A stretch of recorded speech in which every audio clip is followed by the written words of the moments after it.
just take one more, and that will be the Minister for Women, Children and Social Protection, the Honorable Lynda Tabuya, to make your contribution. Thank you, Honourable Speaker. Honourable Speaker, the Honourable Prime Minister, Honourable Leader of Opposition, Honourable Ministers, Honourable Assistant Ministers, Honourable Members. I support the budget of the coalition government presented by our Deputy Prime Minister and Honourable Minister for Finance. Honourable Speaker, as rightly stated by the Honourable Minister for Finance, we find ourselves in the midst of an immensely challenging situation. Fiji bears the weight of a burdensome debt level, a consequence of previous government decisions and policies that have fallen short of their intended outcomes and promises.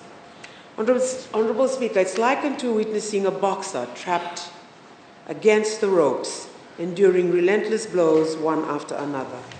Yet, I assure each and every one of you that the coalition government possesses the resilience and expertise necessary to navigate through such treacherous blows.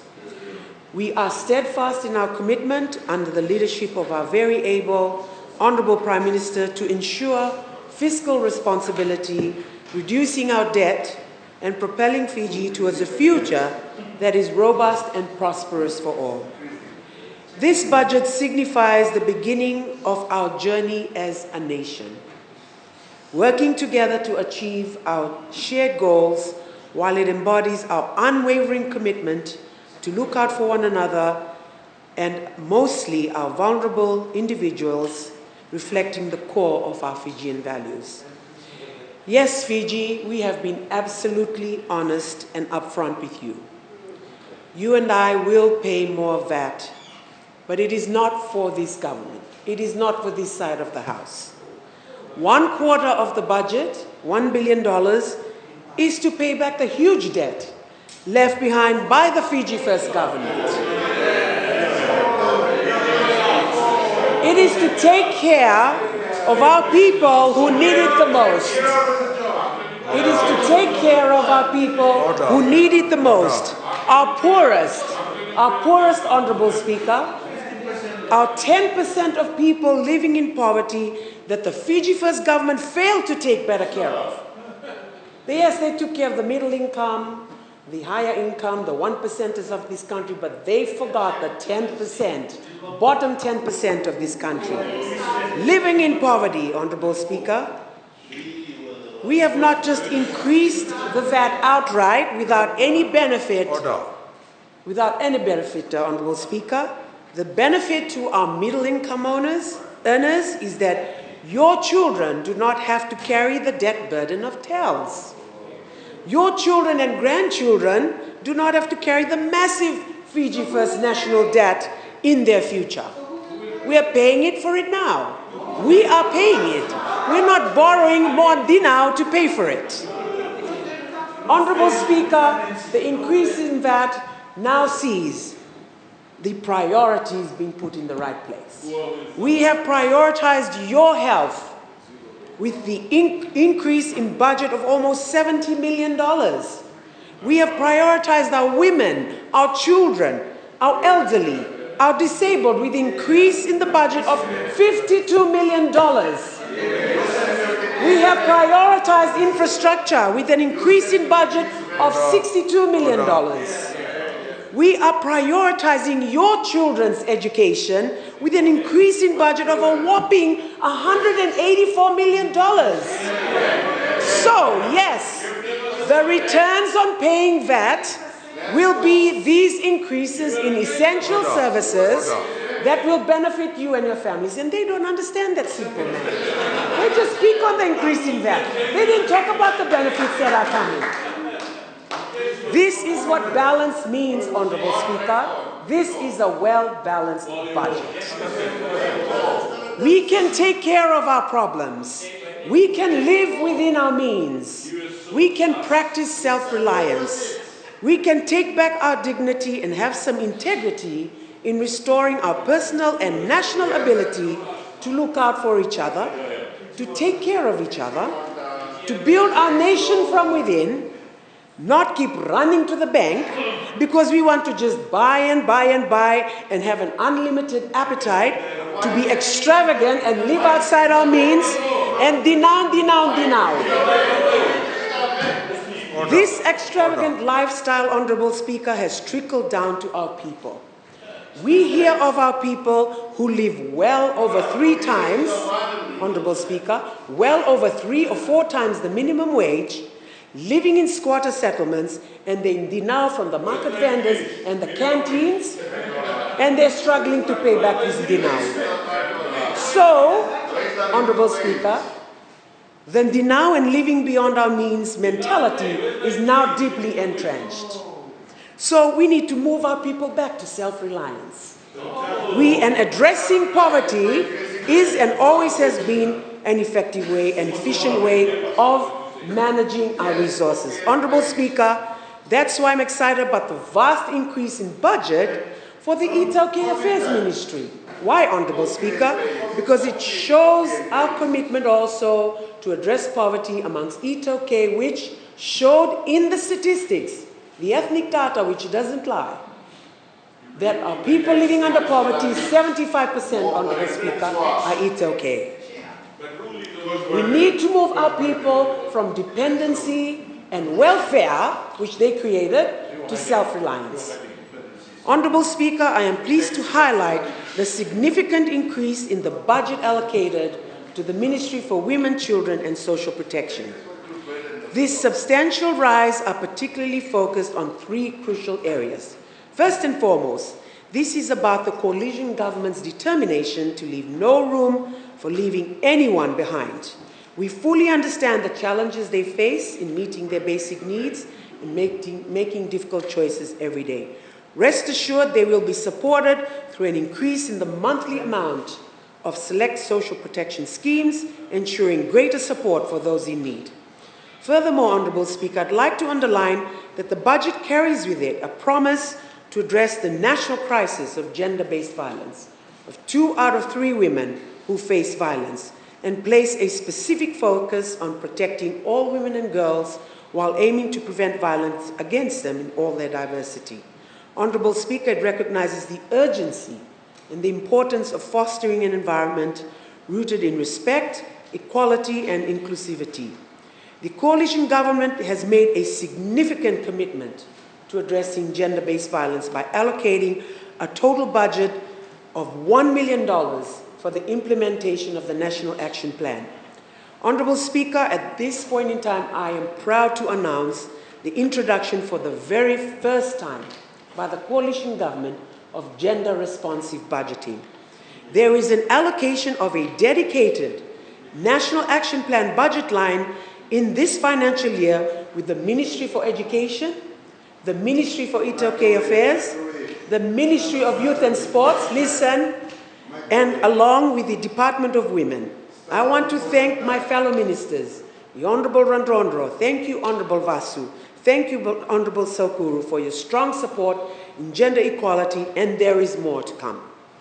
We have also taken a significant step forward by establishing the Department of Children by the allocation of adequate resources, emphasizing our commitment to raising the visibility of our children and safeguarding their well-being and rights. In fact, Honorable Speaker, the statistics are more alarming for children. 4 out of 5 children in our country face some form of violence. That is a national crisis that we need to deal with. Honorable Speaker, I thank UNICEF for coming on board to provide a child advisor to the ministry to assist in our strategic direction. These budgetary commitments resonate strongly and are fundamental as we prioritize reducing debts and making strategic investments in our people in vital areas such as healthcare, education, social protection, and infrastructure. Honorable Speaker, the ministry has been allocated a budget of $200.2 million in the new financial year, which is a $52.5 million increase from the previous financial year. This represents an increase of approximately 35.51%. Honorable Speaker, starting from the 1st of August, the ministry will be renamed as the Ministry of Women, Children and Social Protection. This change in name is driven by the rationale that poverty is a complex issue that cannot be effectively addressed by a single ministry alone. It is positive, and it requires a comprehensive, integrated, and coordinated whole-of-government approach. Honourable Speaker, furthermore, it is important to note that the majority of the ministry's efforts and budget are centred around the critical area of social protection. Honourable Speaker, the government has allocated an estimated amount of $169.8 million, which is 84% of the ministry's total budget, towards social protection. These include, as you know, the social pension scheme with a budget of $78.2 million. It marks an impressive increase in $23 million, Honourable Speaker, from the last financial year, 40% increase. We are determined to better support and cater to the needs of our 54,000 senior citizens. I am delighted to announce, of course, Honourable Speaker, in terms of the allocations of 15 to 25% for our elderly. In addition, Honourable Speaker, we're working with the FNPF to identify and address the grievances of 1,500 FNPF pensioners who were unjustly deprived of their financial benefits during that government's time in 2011. We are committed to rectifying this injustice, Honourable Speaker, and ensuring these individuals have the opportunity to access the government social pension allowance, providing them with the rightful financial assistance they need. Honourable Speaker, we also have the Poverty Benefit Scheme, which has now been renamed as the Family Assistance Scheme. We are expected to benefit a total of 26,000 households to be assisted in this financial year. Honourable Speaker, the Care and Protection Allowance also, we appreciate our guardians who look after our children who are in need, who need of care, and that is a 15% increase in their allowance. Honourable Speaker, our Disability Allowance Scheme, the Honourable Leader of Opposition stated yesterday that the reduction of the budget allocation shows a lack of commitment from the coalition government to our people living with disabilities. I wish to clarify that the budget allocation for the National Council for People with Disabilities is largely the same, but the grants to voluntary organizations is reduced because there has been a low utilization over the last number of years, Honourable Speaker, and so the amount is now adjusted to the average that has been spent. The overall funding for disability, though, has increased by $5.6 million. And this includes the 15% increase of allowance that is going directly to our people in need. Honourable Speaker, the bus fare subsidy program, this has been allocated $10 million. In the first quarter of this next financial year, we will transition this assistance from the exclusive bus fare top-up card to cash to be paid monthly. Honourable Speaker, a review of the bus fare scheme which we undertook has revealed that the current exclusive mode of transport, the bus, is not serving the needs of our elderly and people with disabilities. Buses are not disability friendly or wheelchair accessible, and neither are there bus seats exclusively allocated for our people living with disabilities or the elderly. Giving them cash will give them the freedom to either take a taxi or contribute to fuel money within the household or take the bus if they so wish. Honourable Speaker, the food voucher program will now be a direct cash top-up to the Family Assistance Program and the Care and Protection Program, as this will allow beneficiaries to better budget their allowance, affording them the freedom to purchase from any supermarket or shops close to them. And also they can access the local market for fresh produce. Honourable Speaker, yes, the Rural Pregnant Mother Scheme, which is designed to support our women who are pregnant and mothers living in rural area with the objective of improving maternal health, will continue as practice with a budgetary allocation of $800,000. Honourable Speaker, that is administered by the Ministry of Health, who identify the mothers that need. Honourable Speaker, it is crucial for us to acknowledge the importance of ensuring the sustainability of our social protection programs. Honourable Speaker, we're going through a review of our database. There are clients who've been there for many years.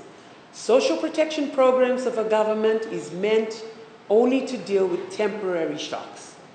Temporary measures, Honourable Speaker, a loss of employment, natural disasters, a pandemic, but Clients should not be on the program for many years. So to achieve this, Honourable Speaker, we recognize the need to gradually transition our recipients out of the program, allowing us to extend assistance to other deserving individuals. With this in mind, Honourable Speaker, we are reviving the Welfare Graduation Program, allocating $200,000 towards the implementation. Honourable Speaker, to that end, we are happy to announce that we have begun our graduation program with a specific focus on our women. In September this year, in partnership with the Australian government through APTC, scholarships will be awarded to young women who have recently turned 18 and leaving our state homes, single women and a few men in the Heart community who are our welfare recipients who will undertake engineering level 2 certificate courses. This is an entry-level course, so it doesn't require any previous experience. We will work to place them upon graduation in apprenticeships and then secure employment. Honourable Speaker, this is just the beginning of the coalition government's commitment to putting our people to work. We are currently working with the Ministry for Education so that when our technical colleges are reopened, there will be specific allocation of places for our social welfare recipients to be prioritized on scholarships, to be trained and employed. Especially our women, Honourable Speaker, because the PALM scheme and the Dorvata scheme, the seasonal worker scheme, are taking the majority of our men. But our women are left behind. They are ready to be trained and employed, and we will put them to work. Honourable Speaker, we need to digitize our database of social welfare recipients so we can determine our able-bodied, Honourable Speaker, able-bodied men and women who need to graduate from poverty to productivity. I thank our USP students who are currently on holiday jobs doing data entry for our ministry for this purpose. So they're entering data so that we can move towards digitizing our system. Yes, we are becoming more efficient and more effective in our service delivery and productivity for our people. Honourable Speaker, the Ministry has allocated $100,000 for the establishment of the Department for Children, who will be responsible to administer the services and programs aligned to the care and protection of children. Honourable Speaker, for the next financial year, the department will be equipped with strategic positions, for example, the Director for Children, a Principal Officer, and other critical positions at HQ level who will then be tasked with drafting proposal for Cabinet's approval towards the establishment of a fully fledged department at divisional level. And this will be assisted by our child advisor who's been provided by UNICEF. Honourable Speaker, I'd like to begin and draw this esteemed House attention to some notable developments in gender equality initiatives over the past 6 months by the Ministry. You saw the launch of the Fiji Country Gender Assessment under the distinguished presence of our Honourable Prime Minister, which provides a comprehensive analysis of the current state of gender equality in our nation. Honourable Speaker, I acknowledge this initiative by the Fiji First Government. However, upon taking over this project, I delayed the launch as I saw that the report was incomplete because it was missing ethnic data. I insisted that it include ethnic data, data that was kept from the public by the previous government, and the data that was much demonized, then is rightly out of hiding and rightly made available. The Fiji National Action Plan to prevent violence against all women and girls was also launched, as I stated earlier, with the support from gender-responsive budgeting from our ministers. Honourable Speaker, we also have put together an advisory forum to kickstart the development of the Fiji Women's Economic Empowerment National Action Plan. And we hope to launch this next year, Honourable Speaker. Now, Honourable Speaker, we have several initiatives from the Ministry and the Department for Women, but I'm happy to confirm that the Department for Women has been allocated a budget of $5.2 million, an increase of $1 million, which shows the commitment from the government towards gender equality. Honourable Speaker, furthermore, the department will be able to enhance its efforts in carrying out the national action plans and initiatives aimed at achieving gender equality. Honourable Speaker, we are continuing, of course, with a budget of $200,000 for the National Domestic Helpline 1560, as well as the support towards our National Women's Expo. Here we've increased it from $500,000 to $600,000 this year, Honourable Speaker. Honourable Speaker, we have also allocated the $100,000 for the Women Economic Empowerment Scheme. It usually identifies our women entrepreneurs who are aspiring to expand their business. Honourable Speaker, I'd just like to quickly explain about the issue of the Barefoot College project. Barefoot College International had taken over and was to operate the Barefoot College in Lambasa, or in Vanolevu. The ministry has received this budget allocation of $1 million to complete the building. However, Honourable Speaker, a High Court decision in India has ruled that Barefoot College International cannot operate under the current logo or the current name, and so it has to change its registration and logo in order to operate. So it's forced us to relook at this initiative by the previous government and explore options again with Barefoot College India, who was the original organization that was engaged by the previous government through the Indian High Commission, and I will keep Parliament updated. Honourable Speaker, very quickly, we have the Poverty Monitoring Unit, who is still under our ministry. I've discussed with the Minister of Finance where it fits. Currently it will remain, but it really should, we'll move towards putting it under the National Planning Office when that comes up again. Honourable Speaker, to conclude, the ministry is appreciative. My apologies, there's one more program very quickly, which is the REACH program. Honourable Speaker, supported by UNDP.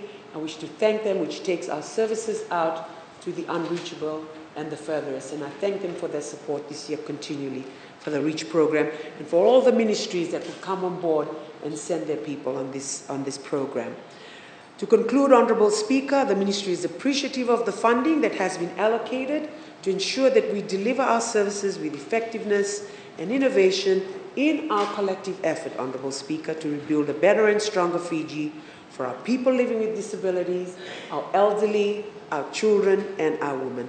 I fully support this budget, and I look forward to continuing to work hard to create a promising future filled with endless possibilities for all our people. Thank you.